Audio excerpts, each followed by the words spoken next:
नमस्कार बंधुरा आमी बैशाखी आमार चैनेले सकलके स्वागत। तो बंधुरा आज आमी आपनादेरके खूब कम समयेर मध्य अनुष्ठान बाड़ीर सादे कुमड़ोर छक्का बानिये देखाबो। आमरा जे कोनो बिये बाड़ी बा जे कोनो अनुष्ठान बाड़ीते अनेक समय एई कुमड़ोर छक्का खेये थाकी। और ये कुमड़ोर छक्काटा किन्तु अनुष्ठान बाड़ीर स्वादटा अन्यरकम हय और खेतेও किन्तु दुर्दान्त लागे। तो चलुन सेई रकमई स्वादे और सिक्रेट मशला सह आमी कुमड़ोर छक्का बानिये देखाबो। तो कुमड़ोटा देखुन बड़ बड़ साइज करे एकटु डुमो डुमो करे केटे नियेछि, ভালোভাবে ধুয়ে পরিষ্কার করে নিয়েছি। এখন কড়ার মধ্যে দিয়ে দিলাম সরিষার তেল। তেলটা খুব ভালোভাবে গরম হয়ে গেলে কয়েকটা শুকনো লঙ্কা আর 5 ফোড়ন হিসাবে ব্যবহার করলাম। এবার ফোড়নটা একটু ভাজা ভাজা হয়ে গেলে এর মধ্যে কুমড়োগুলো এক এক করে ছেড়ে দেব আর কুমড়োগুলো একটু লাল লাল করে ভেজে নিতে হবে। আমি কুমড়ো আর আলুটা একসাথেই ভেজে নিচ্ছি।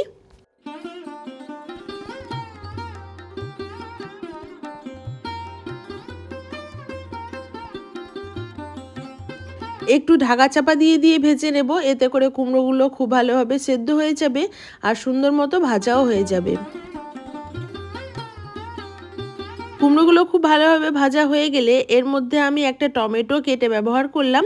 তার সাথে দিয়ে দিলাম পরিমাণ মতো লঙ্কা গুঁড়ো, হলুদ গুঁড়ো আর লবণ।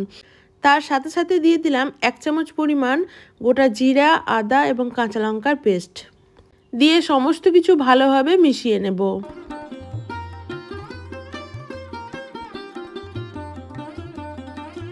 কুমড়োটা কিন্তু মশলার সাথে খুব ভালোভাবে কষিয়ে নিয়েছি।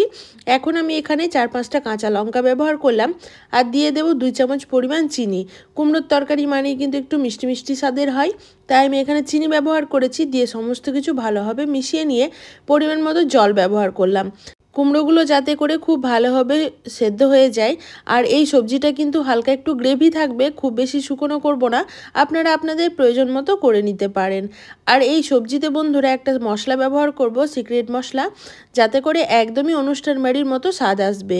তো এই ভাজা মশলাটা তৈরি করতে লাগবে আমার কয়েকটা শুকনো লঙ্কা, 1/2 চামচ গোটা ধনে, 1/2 চামচ গোটা জিরা, 1/2 চামচ মতো গোটা মৌরি আর দিয়েছি 1 চামচ পরিমাণ গোটা কালো সরষে। সব কিছু ভালোভাবে একটু ড্রাই রোস্ট করে নিয়ে গুঁড়ো করে নেব, তাহলেই আমার মশলা তৈরি। আর এদিকে দেখুন কুমড়োটা ততক্ষণে কিন্তু সেদ্ধ হয়ে গেছে আর খুব ভালোভাবে গ্রেভি থেকে কালারও চলে এসছে। এবার সমস্ত কিছু মিশিয়ে নিয়ে যে মশলাটা আমি তৈরি করে রাখলাম সেই মশলাটা ব্যবহার করব। সবটাই কিন্তু ব্যবহার করব না, আমি প্রয়োজন মতো সামান্য একটু ব্যবহার করব। তার আগে দিয়ে দেব এখানে আমি কিছুটা পরিমাণ কাসুরি মেথি।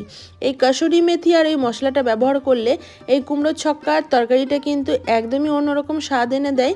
আপনারা প্লিজ বন্ধুরা একবার বাড়িতে ট্রাই করবেন, খেতে কিন্তু দুর্দান্ত হয়।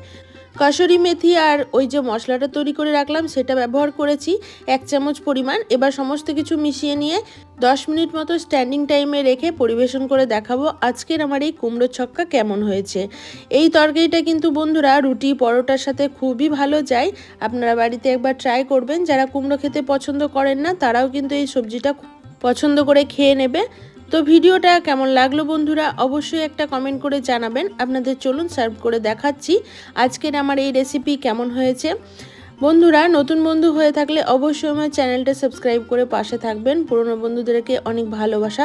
সবাই ভালো থাকবেন, সুস্থ থাকবেন। আবারও দেখা হবে নেক্সট কোনো ব্লগ বা ভিডিওর সাথে। আজকের মতো এই পর্যন্তই, টাটা।